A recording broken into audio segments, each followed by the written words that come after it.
देव भगवान की जय। प्यारे कृष्ण कन्हैया लाल की जय।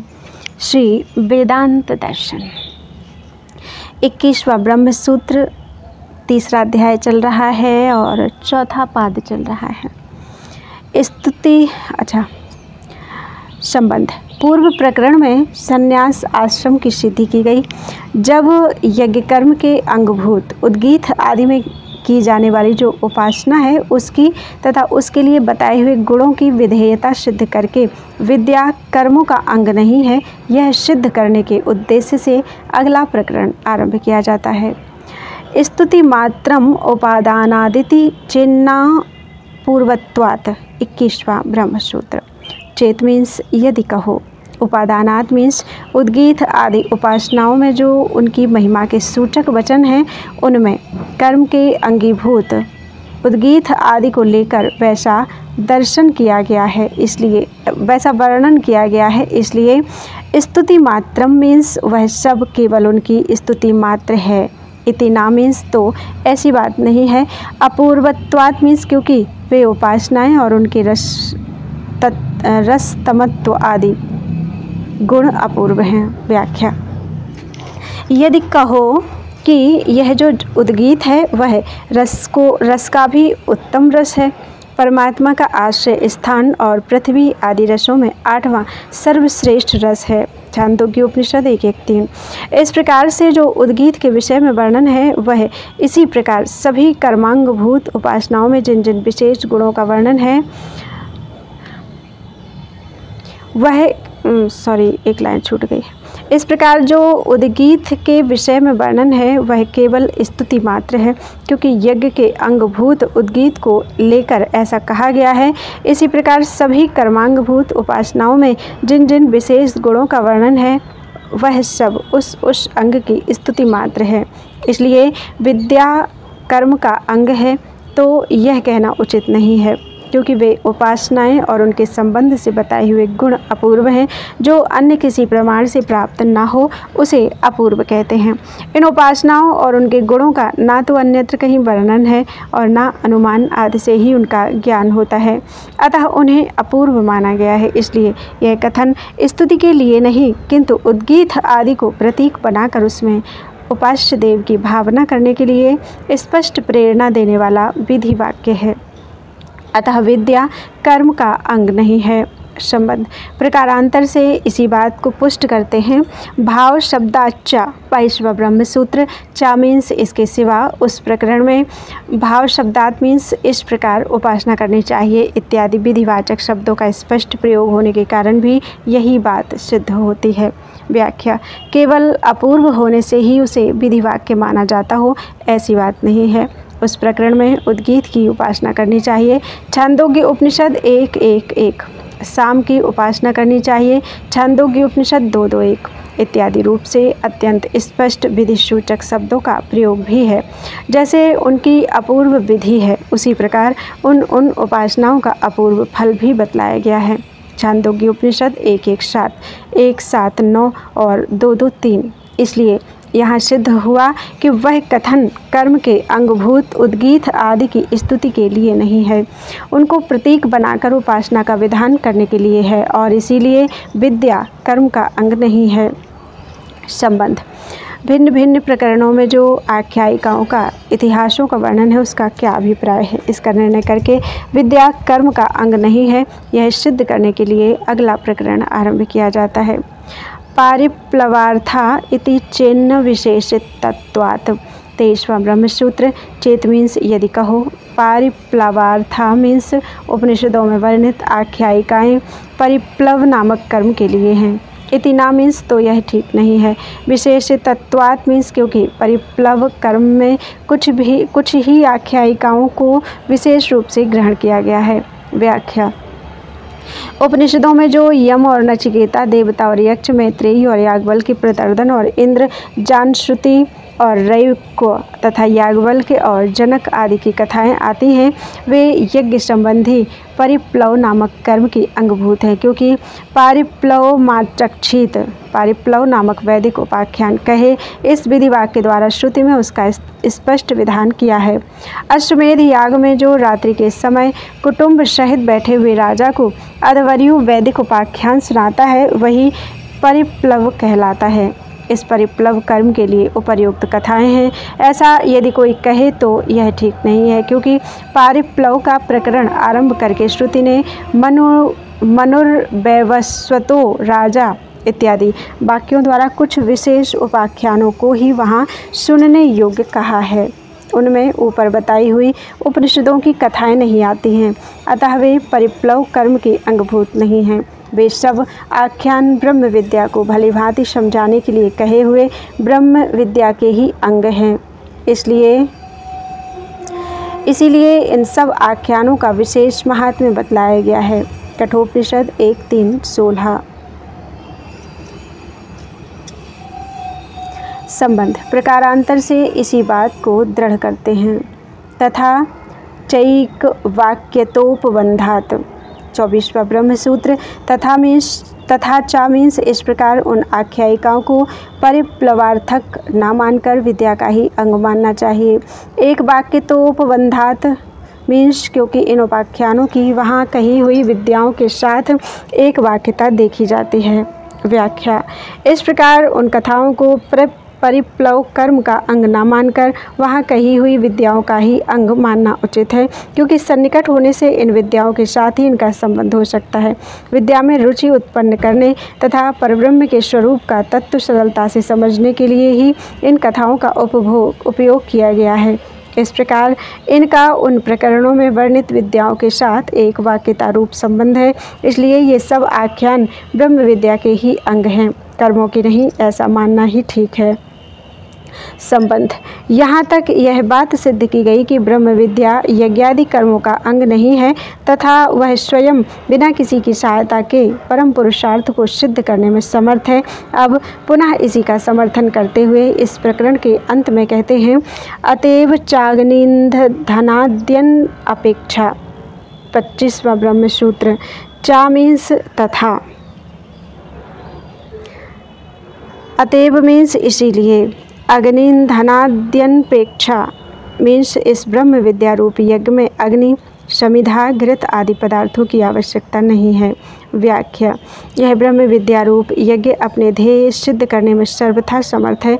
यह पूर्ण होते ही स्वयं परमात्मा का साक्षात्कार करा देता है। इसीलिए इस यज्ञ में अग्नि, समिधा, घृत आदि भिन्न भिन्न पदार्थों का विधान न करके केवल मात्र एक परब्रह्म परमात्मा के स्वरूप का ही प्रतिपादन किया गया है। श्रीमद् भगवद गीता में भी भगवान श्री कृष्ण ने इस बात का समर्थन इस प्रकार किया है, ब्रह्मार्पणम ब्रह्म हविर्ब्रह्माग्नौ ब्रह्मणाहुतम ब्रह्मैव तेन गंतव्यम ब्रह्म कर्म समाधिना। उस ब्रह्म चिंतन रूप यज्ञ में भिन्न भिन्न उपकरण और सामग्री आवश्यक नहीं होती, किंतु उसमें तो श्रुवा भी ब्रह्म है, हवि भी ब्रह्म है और ब्रह्म रूप अग्नि में ब्रह्म रूप होता द्वारा ब्रह्म रूप हवन क्रिया की जाती है। उस ब्रह्म चिंतन रूप कर्म में समाहित हुए साधक द्वारा जो प्राप्त किया जाने वाला फल है वह भी ब्रह्म ही है। इस प्रकार यह ब्रह्म विद्या उस परम पुरुषार्थ की सिद्धि में सर्वथा स्वतंत्र होने के कारण कर्म की अंगभूत नहीं हो सकती। संबंध यहाँ यह जिज्ञासा होती है कि क्या ब्रह्म विद्या का किसी भी यज्ञ, याग आदि अथवा शम दम आदि कर्मों से कुछ भी संबंध नहीं है? क्या इसमें किसी भी कर्म की आवश्यकता नहीं है?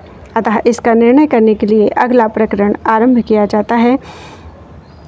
सर्वापेक्षा च यज्ञादि श्रुतेरश्ववत् 26वां ब्रह्मसूत्र। चा मीन्स इसके सिवा, सर्वापेक्षा मीन्स विद्या की उत्पत्ति के लिए समस्त वर्णाश्रमोचित कर्मों की आवश्यकता है। यज्ञादि श्रुते मीन्स क्योंकि यज्ञादि कर्मों को ब्रह्म विद्या में हेतु बताने वाली श्रुति है।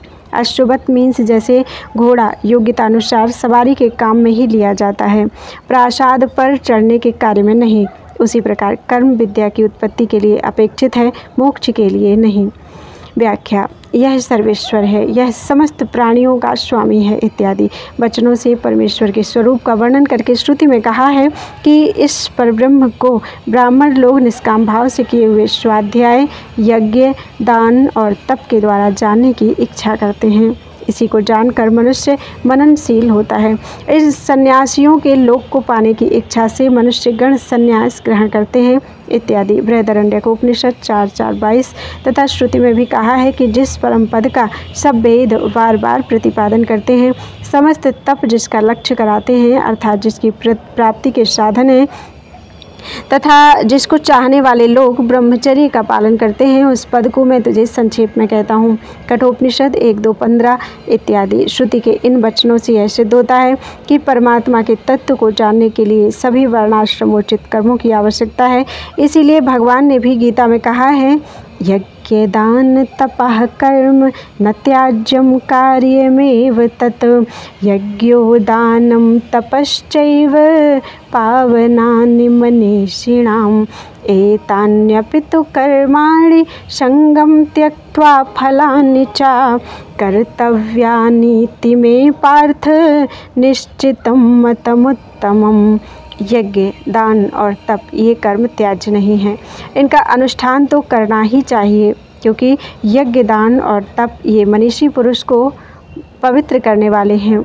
अर्जुन, इनका तथा अन्य सब कर्मों का भी अनुष्ठान फल और आसक्ति को त्याग कर ही करना चाहिए। यही मेरा निश्चित किया हुआ उत्तम मत है। जिसका जैसा अधिकार है उसी के अनुसार शास्त्रों में वर्ण और आश्रम संबंधी कर्म बताए गए हैं। अतः यह समझना चाहिए कि सभी कर्म सब साधकों के लिए उपादेय नहीं होते, किंतु श्रुति में बतलाए हुए ब्रह्म प्राप्ति के साधनों में से जिस साधन को लेकर जो साधक अग्रसर हो रहा है, उसे अपने वर्ण, आश्रम और योग्यतानुसार अन्य शास्त्र विहित कर्मों का अनुष्ठान भी निष्काम भाव से करते रहना चाहिए। इसी उद्देश्य से श्रुति में विकल्प दिखलाया गया है कि कोई तो गृहस्थ में रहकर यज्ञ, दान और तप के द्वारा उसे प्राप्त करना चाहता है, कोई संन्यास आश्रम में रहकर उसे जानना चाहता है, कोई ब्रह्मचर्य के पालन द्वारा उसे पाना चाहता है और कोई वानप्रस्थ में रहकर केवल तपस्या से ही उसे पाने की इच्छा रखता है इत्यादि। इस प्रकार ब्रह्म ज्ञान की प्राप्ति के लिए कर्म अत्यंत आवश्यक है, परंतु परमात्मा की प्राप्ति में उनकी अपेक्षा नहीं है। ब्रह्म विद्या से ही उस फल की सिद्धि होती है। इसके लिए सूत्रकार ने अश्व का दृष्टांत दिया है। जैसे योग्यतानुसार घोड़ा सवारी के काम में लिया जाता है, प्रासाद पर चढ़ने के कार्य में नहीं, उसी प्रकार कर्म ब्रह्म विद्या की प्राप्ति में सहायक है, ब्रह्म के साक्षात्कार में नहीं। संबंध परमात्मा की प्राप्ति के लिए क्या ऐसे विशेष साधन भी हैं जो सभी वर्ण, आश्रम और योग्यता वाले साधकों के लिए समान भाव से आवश्यक हों? इस जिज्ञासा पर कहते हैं,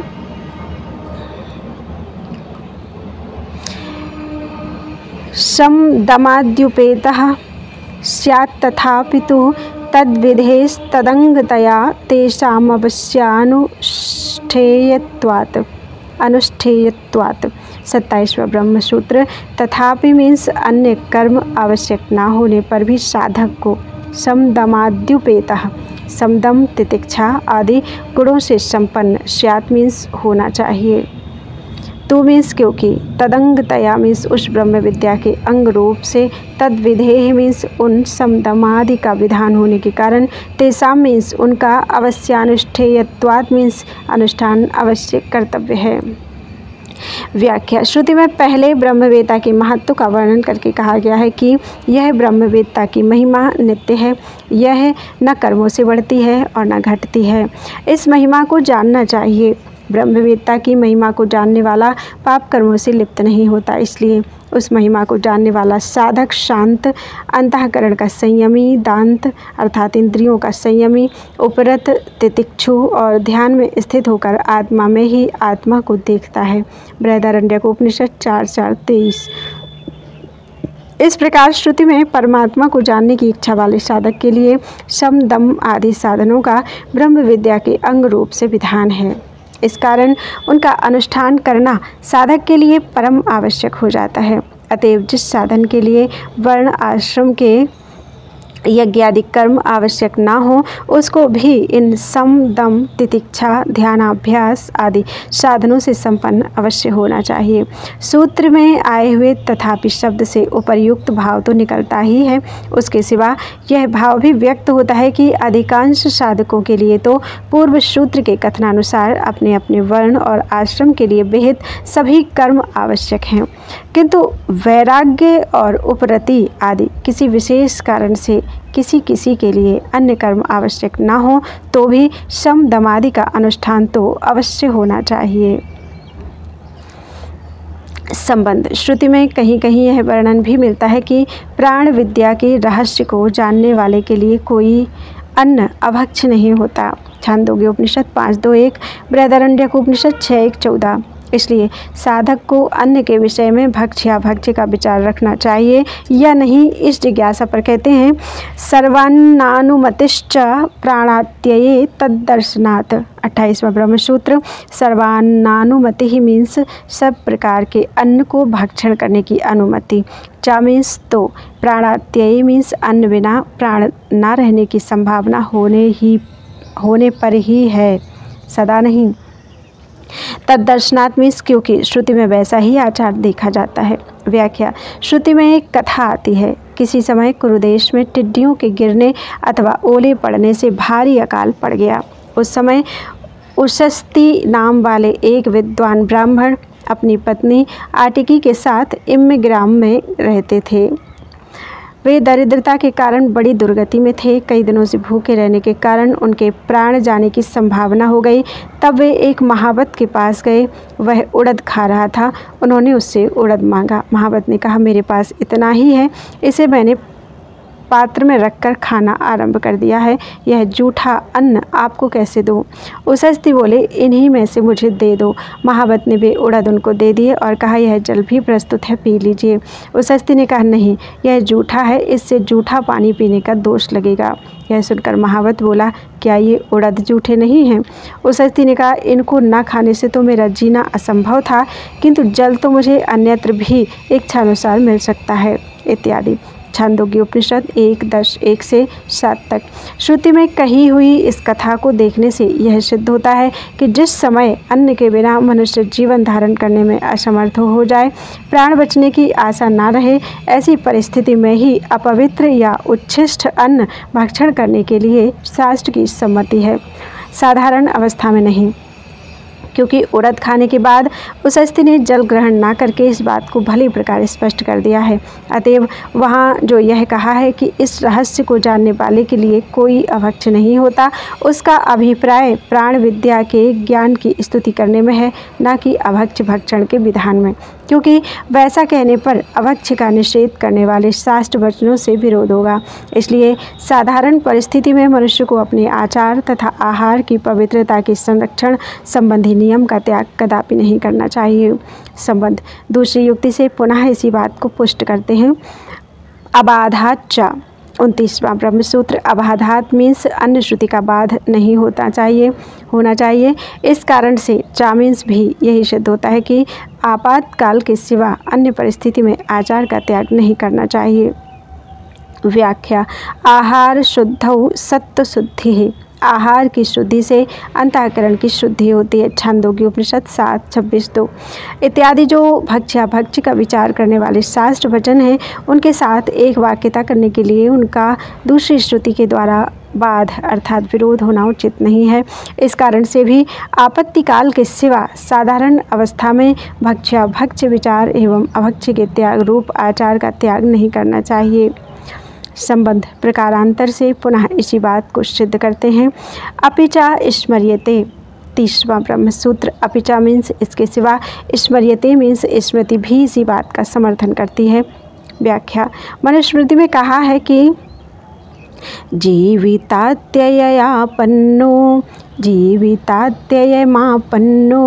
योन्नम यतस्ततः आकाशमिव पंकेन न सपापेन लिप्यते।